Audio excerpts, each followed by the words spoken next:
A lot of games these days have parry mechanics, but to me, one of my favorite ones is FromSoft's.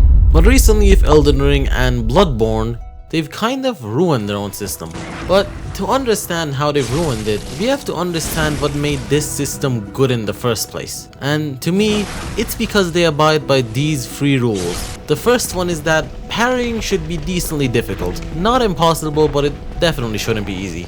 The second one is that failing a parry should have consequences, like you getting hit. And the third one is succeeding should have a pretty damn big reward, like getting a ton of damage off. And Dark Souls 1 pretty much succeeds at every single one of these rules.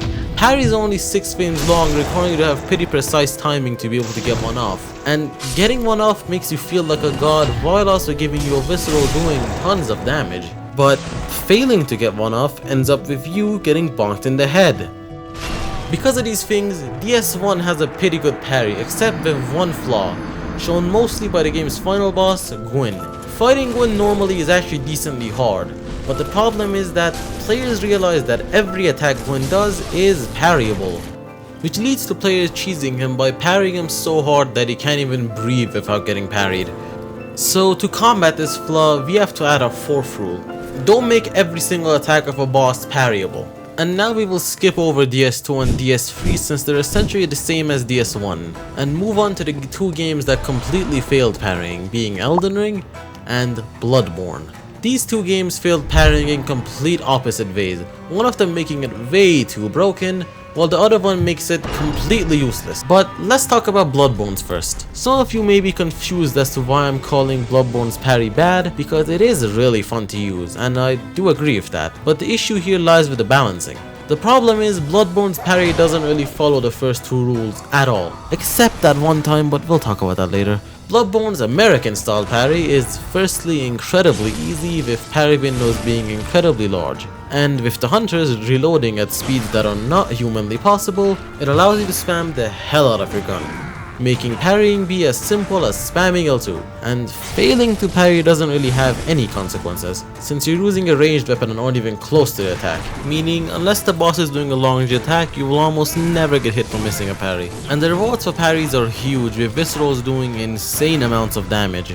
Because of these reasons, it makes normal humanoid enemies and bosses turn into complete jokes. Bosses like Gehrman and Maria would be decently hard bosses if you couldn't just spam the L2 button every 2 seconds, making them never be able to attack while giving you free viscerals. And while this is fun for the player since they are absolutely decimating a boss, it's incredibly bad in terms of balance since it's Gwyn's problem times 2. This is made even worse by the fact that they made the solution to this but only used it on one boss, being the Orphan of Kos.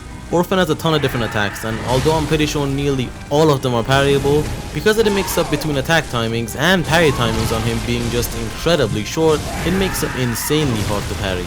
But he doesn't make parrying completely useless, since a really good player can still use parrying on him, and even normal players can easily parry this slam attack, where him raising his leg is the cue for parrying. Orphan also doesn't attack unless you're right next to him, and he has long range on nearly every attack, making the player have actual consequences for failing a parry, which means Orphan actually fulfills the condition of all the rules. And Bloodborne's parry would have been much more balanced if they had just done the things they did for Orphan for other humanoid bosses like Gehrman and Maria, making them not be complete jokes. Now that we've talked about a parry being way too strong, let's talk about the complete opposite with Elden Ring. Elden Ring's parry is essentially the same as DS1, except the reward for it. In Elden Ring, parrying bosses only gets you a bit of stance damage. And now, this wouldn't be terrible if it wasn't for the fact that there are way better methods of dealing stance damage. Examples being Ashes of Wars like Lion Claw or Unsheath, or Power Stance Colossal Weapons, or even some magic like Rock Sling and Meteorite. And unlike parrying, those things aren't really hard to use, and instead of only dealing stance damage while risking your life, they do a ton of normal damage on top of it, making parries in this game be completely outshined, and they end up being completely useless. Which is confusing since there is a plethora of broken shit in Elden Ring, so nerfing parrying, which wasn't even being used all that much in the previous Souls games, except for Bloodborne, seems like an incredibly weird choice, and just ruins something that is normally really fun and a way for players to have more expression of skill. But even though the parries in the base game are incredibly useless, I hope with the DLC coming out soon, parrying gets some love from FromSoft. Something like an Ash of War that allows you to get a strong attack off by parrying, or something along those lines sounds fun, and it would be a pretty good way to bring parrying back in the PvE aspect of the game. But what do you guys think? Is parrying in a fine state, or do you think it needs changes? And that's about it, but you can like and sub if you want more of this stuff.